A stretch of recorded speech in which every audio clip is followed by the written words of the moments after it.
Alors, petit tuto vidéo pour changer le bloc serrure de porte sur une Golf 4. Ce tuto est aussi valable pour la Passat 3BG. 3B aussi, hein, c'est foutu pareil. Hein. On a le même système de la vitre, la même serrure à peu près. Voilà. Donc, au préalable, il faut avoir démonté son panneau de porte. Ensuite, ce qu'on va faire, on va mettre le contact, on remet les boutons et en fait, vous amenez la vitre ici, à ce niveau-là, de sorte de pouvoir desserrer les deux agrafes pour pouvoir remonter la vitre et la désolidariser du système de la vitre. Voilà. Allez, un petit coup de cliquet. Voilà, on desserre, pas besoin de sortir la vis, juste on desserre. Voilà. Vous allez comprendre après comment c'est foutu. Voilà, juste desserrer. Ensuite, vous allez préparer un scotch, de préférence un gros scotch. Vous allez lever la vitre pour la sortir de ses agrafes. Et on va la tenir en position haute avec notre scotch. Hop, tac. Allez, tout en haut. Voilà. Donc là, même si elle glisse un peu, c'est pas très grave. Hein. Elle va pas se péter la gueule. Donc là, le système de la vitre est à nu, hein, on peut le voir. Voilà. On peut le faire bouger. Hein. Voilà. Alors on se le laisse comme ça. Voilà. Bon, on peut enlever le contact maintenant. Ensuite, voilà, donc maintenant toutes les vis de 10 sont retirées. Il faut tirer le système de lève-vitre pour le décoller de la porte. Ce joint, il fait l'étanchéité, il colle un peu. Voilà. Donc on va tirer, on va lever un peu pour que le rail sorte de la porte là.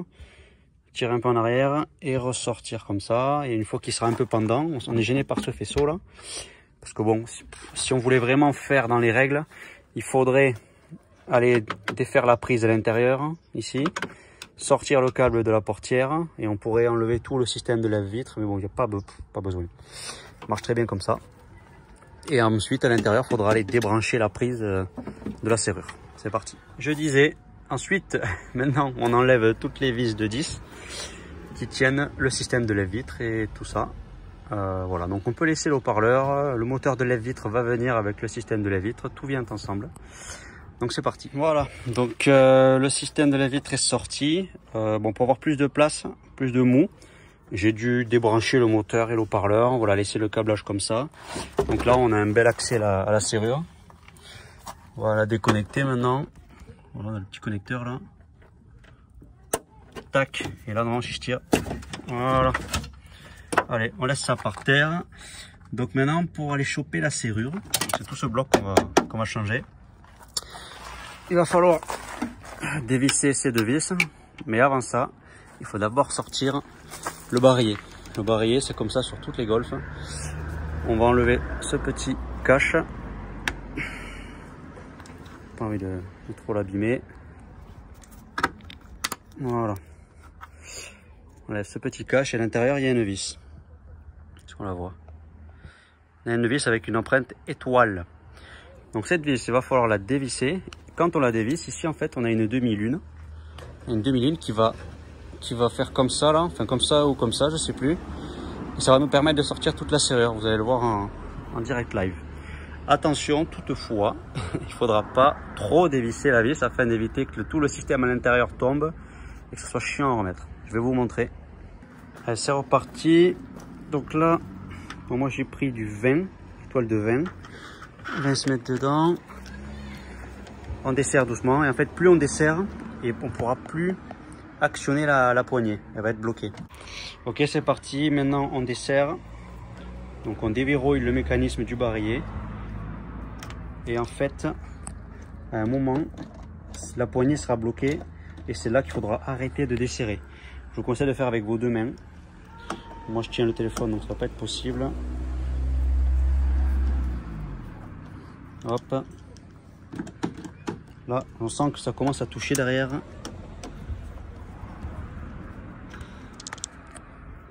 Là, ça commence à croquer un peu. On dévisse encore. Pas trop. Là, c'est bloqué. Et là, voilà. On a le barillet qui sort. Allez, on est presque à sortir la serrure. Maintenant, on va sortir le petit câble ici.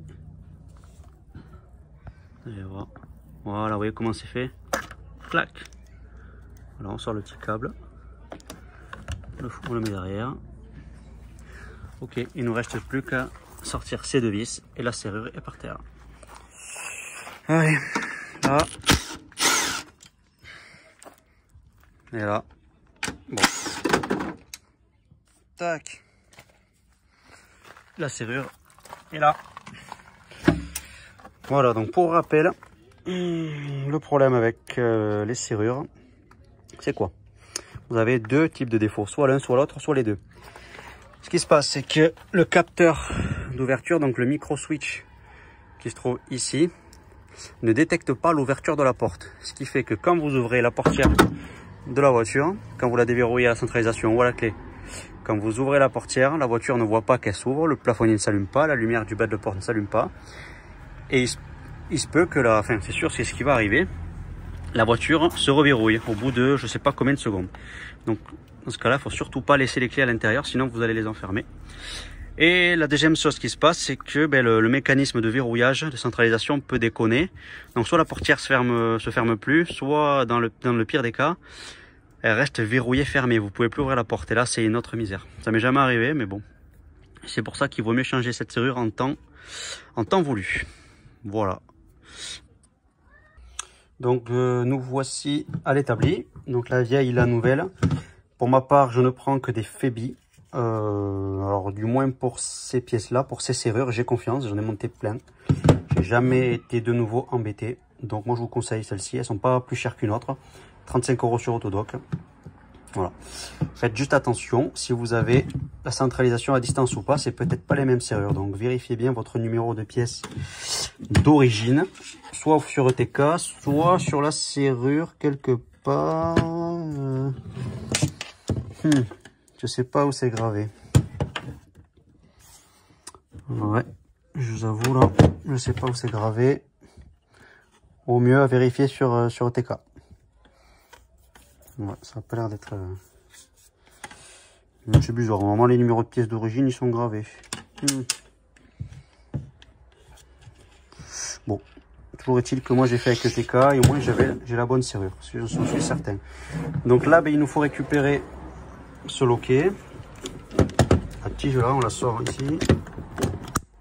Voilà, on va se la remettre. Comme ça. Tac. Voilà, ça repasse derrière. Ensuite, le câble, tirez fort, ça vient. Clac, clac. Tic.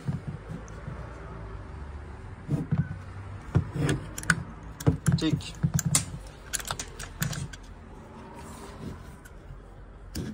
Tac. Voilà, plug and play. Il faut surtout pas oublier tirette pour la poignée extérieure. Ne la laissez pas dessus, sinon vous allez tout remonter pour rien. Oui, ça m'est déjà arrivé. Voilà, il faut tourner d'un quart de tour. J'aimerais bien pouvoir avoir un trépied un jour. Voilà, donc en fait, il faut lever, il faut la tourner d'un quart de tour, le petit câble. On le remet et on rebascule. Donc il sera dans ce sens sur la voiture. Voilà. Alors, ce que j'ai oublié de vous dire, donc à mon avis cette voiture a déjà été chaupinée, donc normalement dessus il y a un cache qui vient se clipser, vous le reprenez, vous pouvez le remettre sur celle-ci. Voilà, ce cache sert à tenir la serrure dans le système de lève-vitre. Donc normalement, moi j'ai pas eu cette étape, ça a déjà été trafiqué à mon avis. Ici vous avez deux pions, les deux pions du support plastique qui tiennent la serrure au système de lève-vitre. Voilà, et le cache qu'il y a ici, là, il vient se prendre ici. En fait, en usine, à mon avis, ils montent tout le système de lève-vitre avec la serrure attachée dessus. Clac, ils mettent le harnais, la vitre, ils boulonnent et basta. Là, ici, comme on n'a pas voulu s'emmerder à tout décheminer, on a fait comme ça. C'est très bien aussi, moi j'ai toujours fait comme ça. Parce qu'en plus, quand on sort le système de lève-vitre et tout, là, avec la serrure accrochée, c'est pas terrible. Donc là, voilà, pour l'avoir fait pas mal de fois, c'est le plus pratique. Mais maintenant, c'est l'opération inverse. Vous repositionnez la serrure, le petit câble dans le trou là-bas, faut surtout pas l'oublier. Et voilà, opération inverse, je pense qu'il n'y a pas besoin de le montrer. Et bien bon bricolage à tous. Voilà, donc on se retrouve après le remontage de la portière. Donc j'en ai profité pour monter une armature neuve, le cache neuf, la platine de bouton neuf. Donc je suis assez content de la qualité, c'est propre et pour une fois ça s'assemble parce que j'en avais acheté sur AliExpress, on pouvait même pas le clipser. Là ça va. Les boutons mail, donc les boutons là c'est du mail, ils sont très bien. Et la platine et le plastique c'est du NTY, acheté sur Autodoc, ils sont très bien, vous pouvez les acheter. Voilà. Donc ça fait plaisir, c'est tout neuf, c'est tout propre, ça tient super bien là, ça branle pas, ça grince pas quand on le tient là, c'est nickel. Bon c'est une Golf 4, elle est tissu, hein. Comme d'hab, et ça fait plaisir. Donc on a la lumière allumée. Et au niveau de la centralisation, du coup, ça fonctionne bien. Un coup à droite, un coup à gauche, un coup à droite, voilà. Toutes les portes réagissent super bien. Impeccable. Et pour rappel, si on va à 90 degrés, on ne joue pas sur la centralisation, mais sur la mécanique. Et si on reste, on a toutes les portes qui s'ouvrent. Vous voyez, un coup à droite, et on a tout qui se ferme aussi. Voilà. Nickel.